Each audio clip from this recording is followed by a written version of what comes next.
Hi everybody, this is Elisa with FusionDIY. I know that I look a mess. It is very, very hot out, which is why I'm downstairs in my basement recording from my studio today. I wanted to do a quick thrift haul with you. I actually went up to the Habitat Restore and found a bunch of things that I wanted to share with you. The first thing that I found is this milk bottle, and this is a quart milk bottle. You can't really see it on the camera, but when you hold this in a certain light, you can see there's a very slight impression of the dairy that it came from. It looks like it's been faded. I don't really know that this is all that old, although I do see some bubbles in the glass. And there is a seam here, so I'm not really sure how old this might be, but it was in great condition. It was only $1, so I grabbed that. Up next is a little creamer that I picked up, and this is made in Germany. This actually was also $1. Now, I have a 3-tier tray in my booth where I display some of the smaller items, like things like this, and almost all of the items on that 3-tier tray are gone. So I'm going to put this on my 3-tier tray, and I'm not going to charge a lot for it because I just want to keep turning items over. I thought these guys were hysterical. They are a salt and pepper shaker. Aren't they cute? So salt and pepper, and I do have the stoppers for them. They came in a baggie and they were $3 for the pair. This one has some crazing on the back of it, but it isn't cracked, and they're in great condition. All ears are intact, and so I thought, I originally I looked at them and I put them down, and then I decided, no, you know what, I'm going to go back and get them, and I just thought that they were such a cute pair. So $3 for those. And then I saw this and I picked it up, and it was not marked ironstone. It's not marked on the back, but I got to tell you, this thing is very heavy. It's very heavy.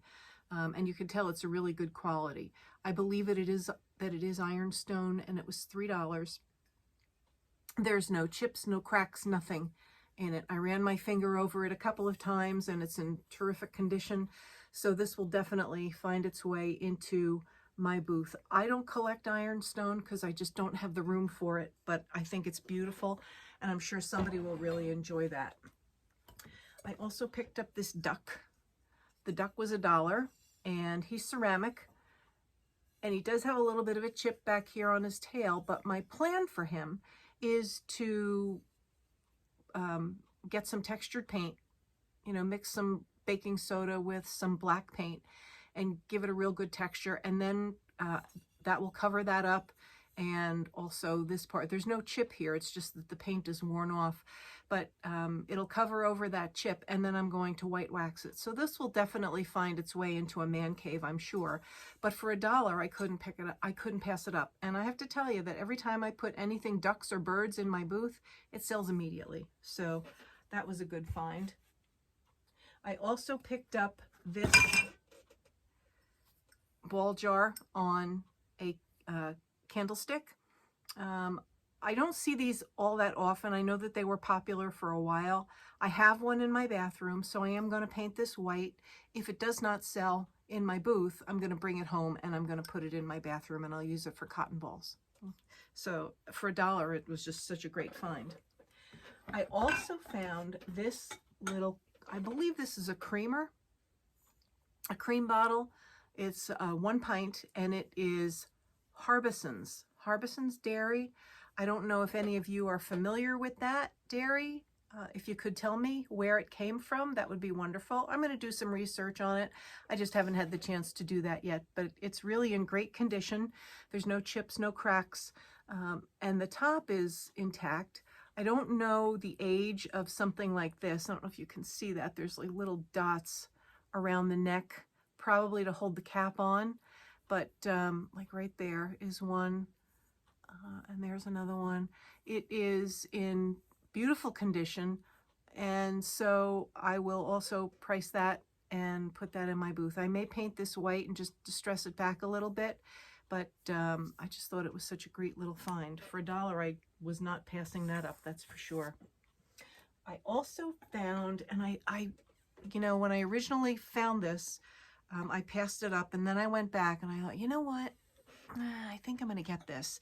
This is actually this is a Homer Laughlin oven safe.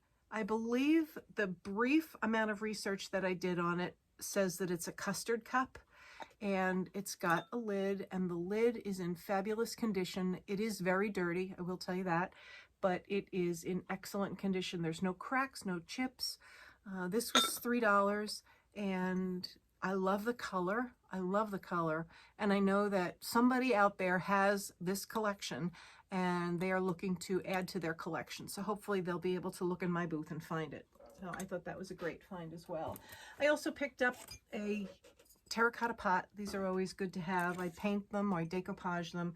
And then again, I picked up a little cheese crock, and that I will paint with textured paint as well, and put a stamp on it probably. Those sell very well in my booth when I do that. So that is my very quick thrift haul from today. I hope that you will stay tuned. I'm actually going to flip a couple of items, none of these, but I've got some items that I've worked on and I want to share those with you. So I hope that you enjoy the rest of this video. If you do, give it a thumbs up, hit the subscribe button and the notification bell so that every time I produce another video, you'll be notified. Thanks for joining me and enjoy the rest of the video.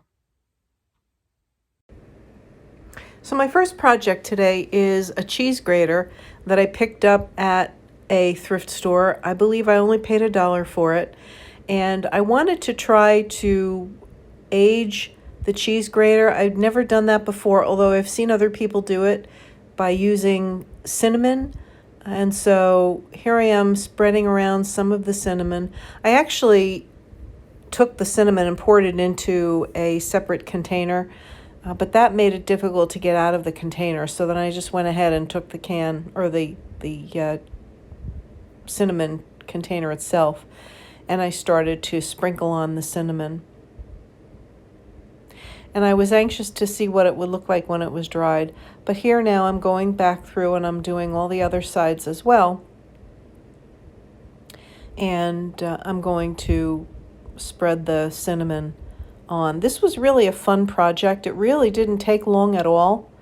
And when I was done, I was pleasantly surprised at how much it actually aged the whole thing when it was dried and everything else. The only thing I can tell you is that as I was doing it, I noticed that the cinnamon started to clump up in spots, so I wasn't sure if that was because I was using too much cinnamon or too much Mod Podge, but nonetheless, I just took a very light sanding paper and I knocked all that down, and it turned out really, really great. So you'll see now already it starts to look like it's aging. So it was, like I said, it was a fun project, and the results were really pretty dramatic. And you'll see at the end, after I finished doing this, and I actually went back the next night and looked at it, and I was hard pressed to think that this was just not something that aged over the course of time and it rusted. It really turned out great. Now I'm doing the handle as well. You really can't see the handle in the finished product, but nonetheless, I still wanted to make sure that I had everything covered so that if somebody wanted to take the flowers out, they could.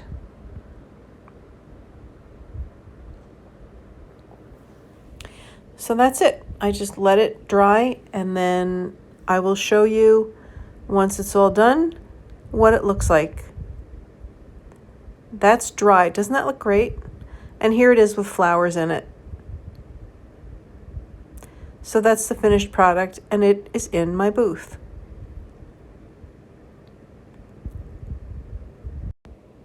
For my second project, I picked up this piano bench recently at a townwide yard sale, and I wanted to take the vinyl off the seat to see if there was any quality wood underneath. And so all of those staples that you see in there, I was not planning on pulling all of those out, but I had a tough time getting the vinyl off, so at one point I just decided just to cut it and to rip it off because it was just getting really frustrating. So I tore all of it off, and then once I got all the vinyl off, I decided that what I was going to do, I was going to take the entire seat off. And listen, I didn't have a wrench, so don't judge. I used a pair of pliers, and when you don't have the tools, you use what you got, and that's what I did. I didn't have a wrench downstairs in my workshop, so everything was out in the garage. So here I am taking the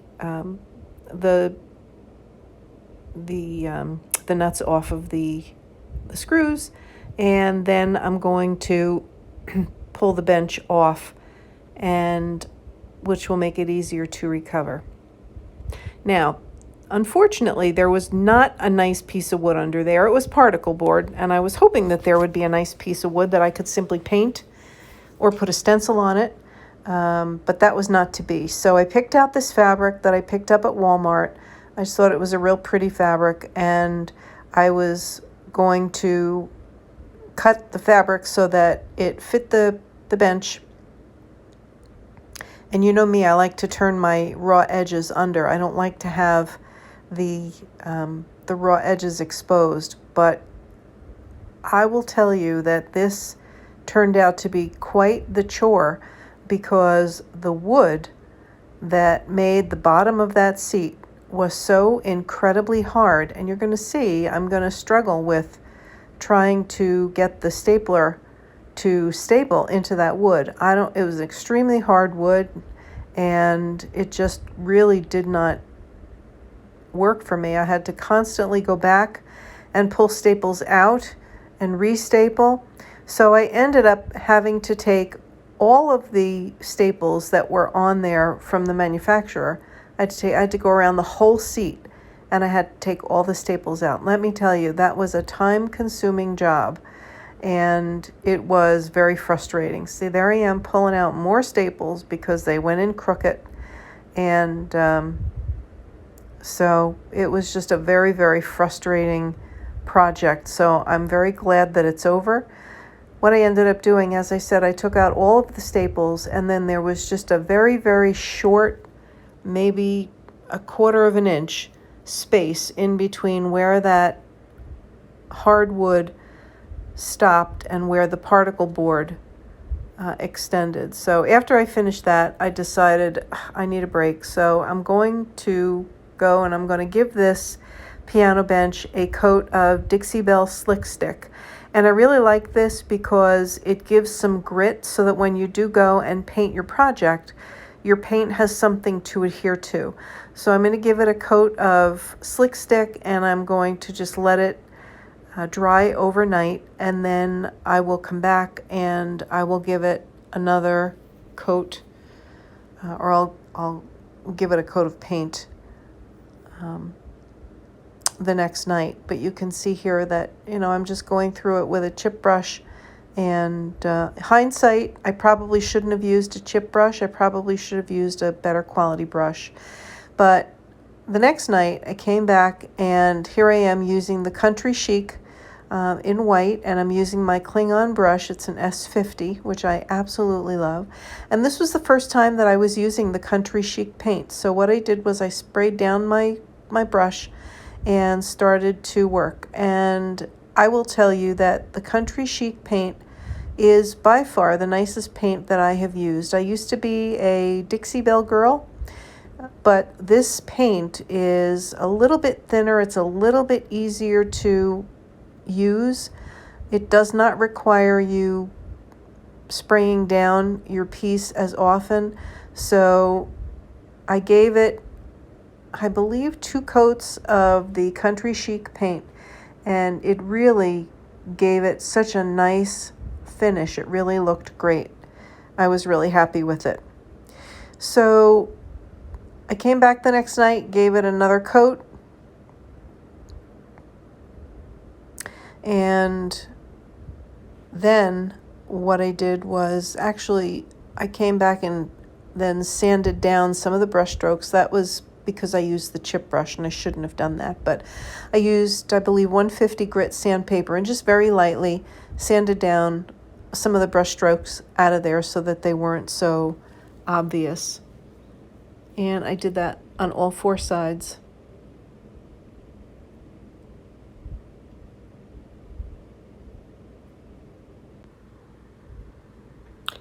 And then I came back and I did some touch-ups on the legs. I had a couple of places where the paint pooled, and so I had to sand those down and just fix them.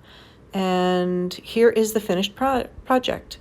I thought it turned out great, and I am going to be putting it in my booth.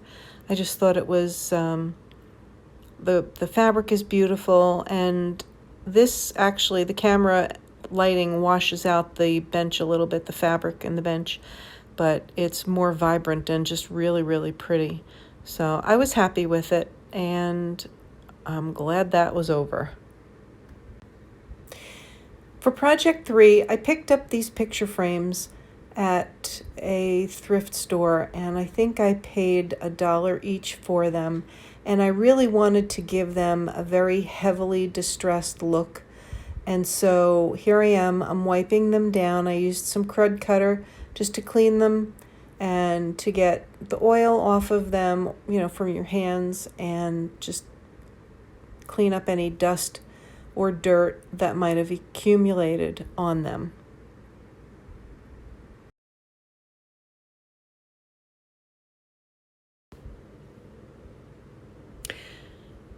So now I am going to take a piece of sandpaper, this is an old piece of sandpaper, and just really start to distress these frames heavily. And I actually had a pair of these in blue that I did a couple of weeks ago, and I don't think they were in my booth a week, and they sold very, very quickly. So I'm actually doing the same thing, and you'll see I'm very heavily distressing both of the frames.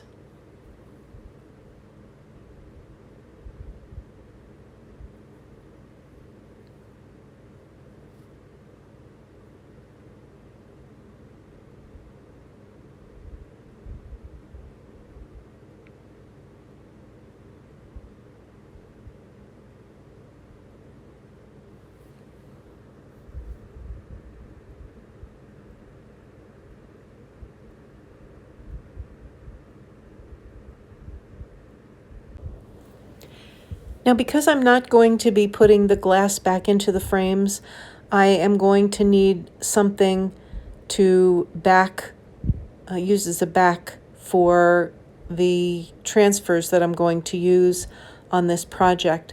So I cut out 2 pieces of cardboard to match the size of the frames, and then I am going to paint those. The transfer I'm using is the Ephemeral Melange, and I just thought that these are just so pretty. So what I'm going to do is I'm going to take some apple barrel jet black paint, and I'm going to paint the background to match the frames. And all I really want to be seen are those transfers. So the back is going to blend in with the frames, and you're simply going to notice the transfer. And of course the distressing on the frames as well. The distressing really gives it a very shabby chic look, and that's very appealing to a lot of people. So I'm going to paint both of these, and then I'm going to set them aside, and I am going to let them dry overnight, and then I will come back the next night and I will apply the transfer.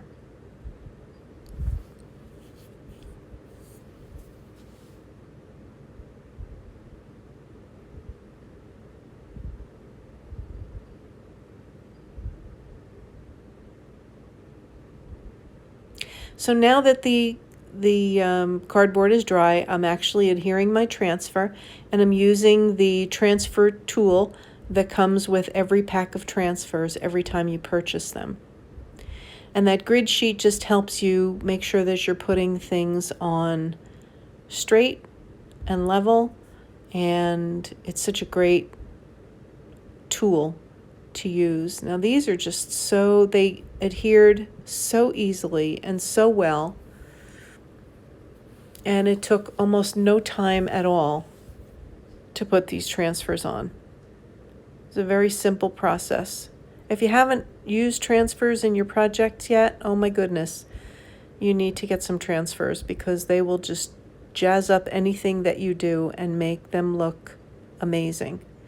So I'm going back over and burnishing the transfer to make sure all the edges are down, and now I'm adhering the second transfer. And again, very easy to use. That's all there really is to it. You just use the stick and you press them onto your flat surface. And if, as you start to peel away the plastic, you see that something has not adhered, you simply put it down again and you press a little harder and you just keep on going. And it was that simple. It really was. There was nothing to it.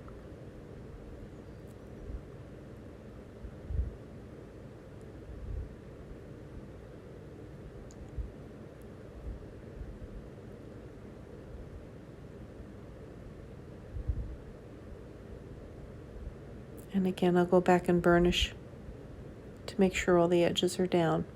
And then I'm going to pop those in the frames.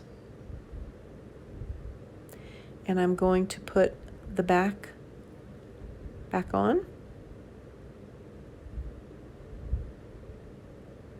And I actually used a spackle knife to press those down just to make sure that they were down flat. There's the first one.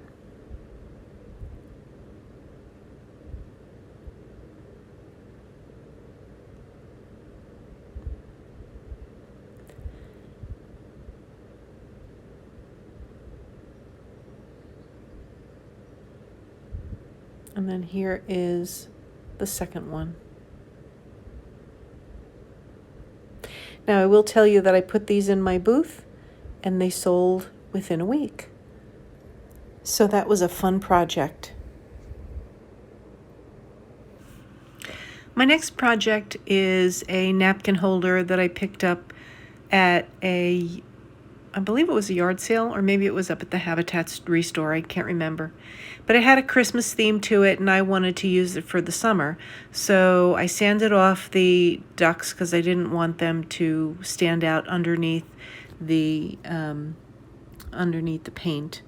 And then, and you could see I took the labels off, and then I gave the whole piece a coat of paint. I only gave it one coat because I'm going to decoupage this, and just remember that whatever color you put underneath your paper is what's going to show through. So if you're using a paper with a blue background, you're going to want to use a blue paint. If you're using a napkin that's got a yellow background, you'll want yellow.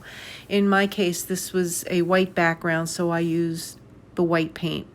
I believe it was the Waverly chalk paint that I used.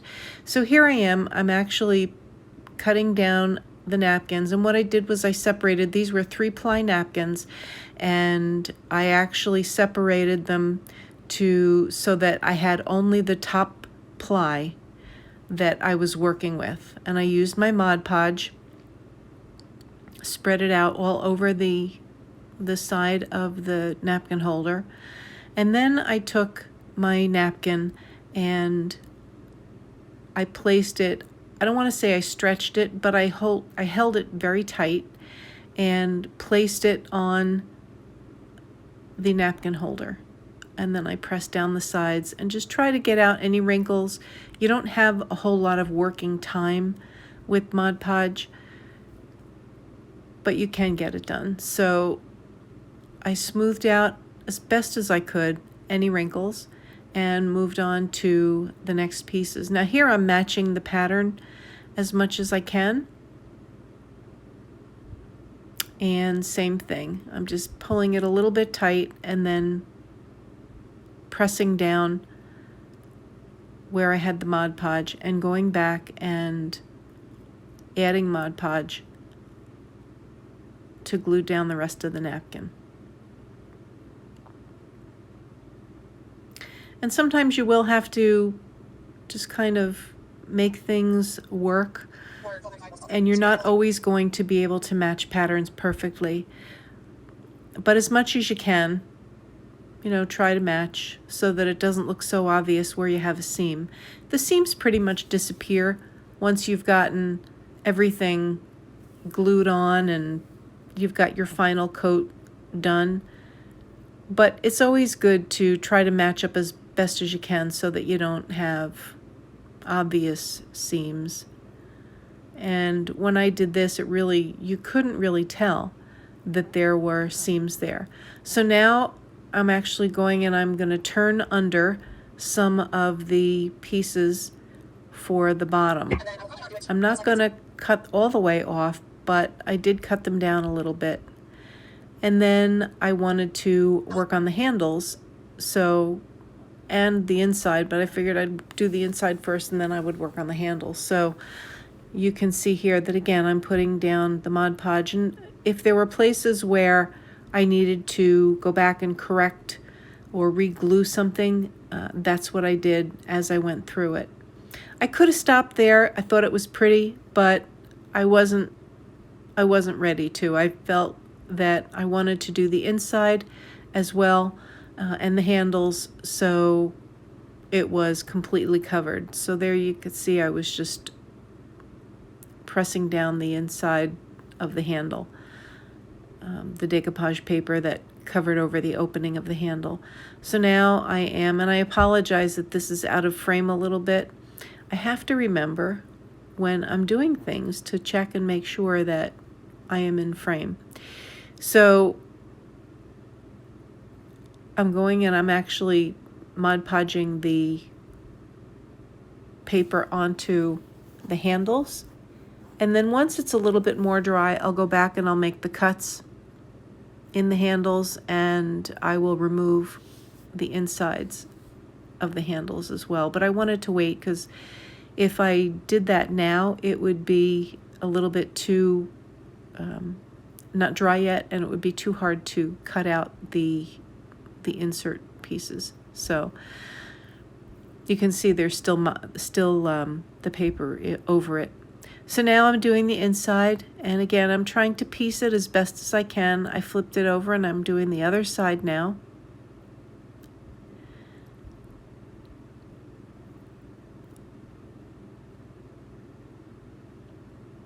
And then once all of this has dried, I'll come back and I will trim down the edges and make sure that everything is secure, that there's no loose pieces of decoupage paper hanging out there.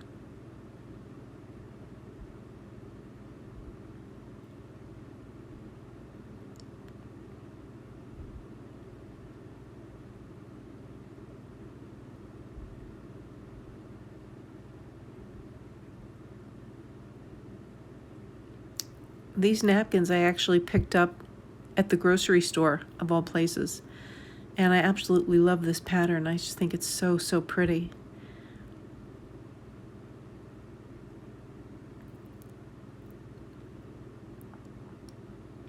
Okay, so I'm going to now trim that off, or decoupage the edge, and then trim off the excess.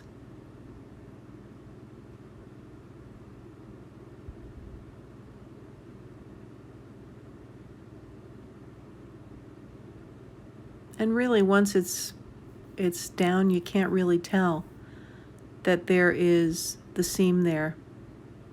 It just turns out looking really great.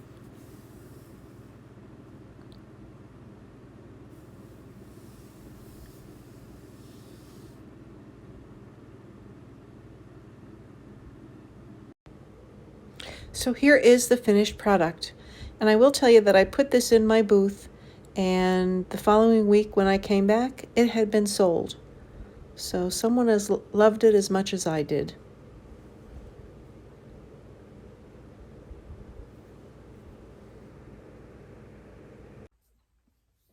So what did you guys think? I hope that you enjoyed the projects that I worked on. I think my favorite project was definitely the piano bench. It definitely gave me some challenges, and it was very frustrating at times, but I think it just turned out so, so well. So again, I want to thank you for joining me. And if you enjoyed this video, just as a reminder, subscribe to my channel. Please share it with a friend. hit the notification bell so that every time I produce another video, you'll be notified, and also give it a thumbs up. That helps my channel grow. Thanks again for joining me. Have an awesome couple of weeks, and God bless.